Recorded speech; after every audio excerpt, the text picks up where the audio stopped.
Dalam bisnis case sendiri terdapat tahapan-tahapan seperti mengidentifikasi masalah bisnis, selanjutnya menentukan alternatif solusi, kemudian merekomendasikan solusi, dan yang terakhir melakukan pendekatan implementasi.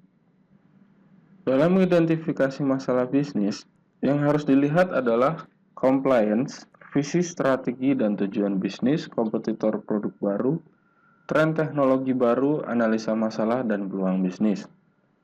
Pada menentukan alternatif solusi, yang dilihat adalah keuntungan, biaya, kelayakan, risiko, dan permasalahan. Pada rekomendasi solusi, yaitu melakukan penyortiran dengan menilai setiap alternatif solusi, dan untuk mempermudah penilaian dilakukan secara kuantitatif.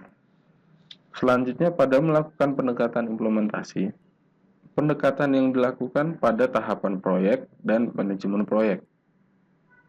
Berikut adalah contoh template dengan kasus identifikasi masalah knowledge management system suatu perusahaan. Yang pertama dilakukan identifikasi lingkungan, di mana KMS penting bagi setiap perusahaan untuk menyimpan, update, dan menyempurnakan terus-menerus detail pengetahuan secara praktis dan semua lapisan profesional dan pekerja. Kemudian menganalisa masalahnya, di mana perusahaan tidak aware terhadap knowledge pegawai dan peluang penerapan KMS dalam perusahaan apa.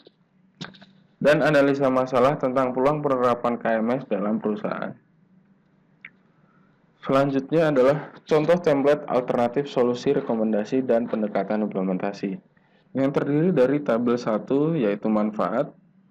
Di dalamnya terdapat kolom kategori, keuntungan, dan nilai.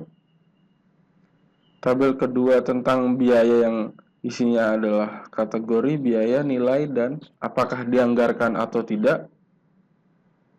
Selanjutnya tabel ketiga yaitu tentang kelayakan, yang terdapat kolom komponen, rating, dan metode. Tabel keempat tentang risiko yang berisi deskripsi, kemungkinan risiko, dan dampak dari risiko itu, selanjutnya cara mitigasinya. Dan tabel yang terakhir adalah tentang rekomendasi pilihan, yang terdapat kolom kriteria, pilihan satu dan pilihan kedua, kemudian nilai tiap pilihan dijumlahkan.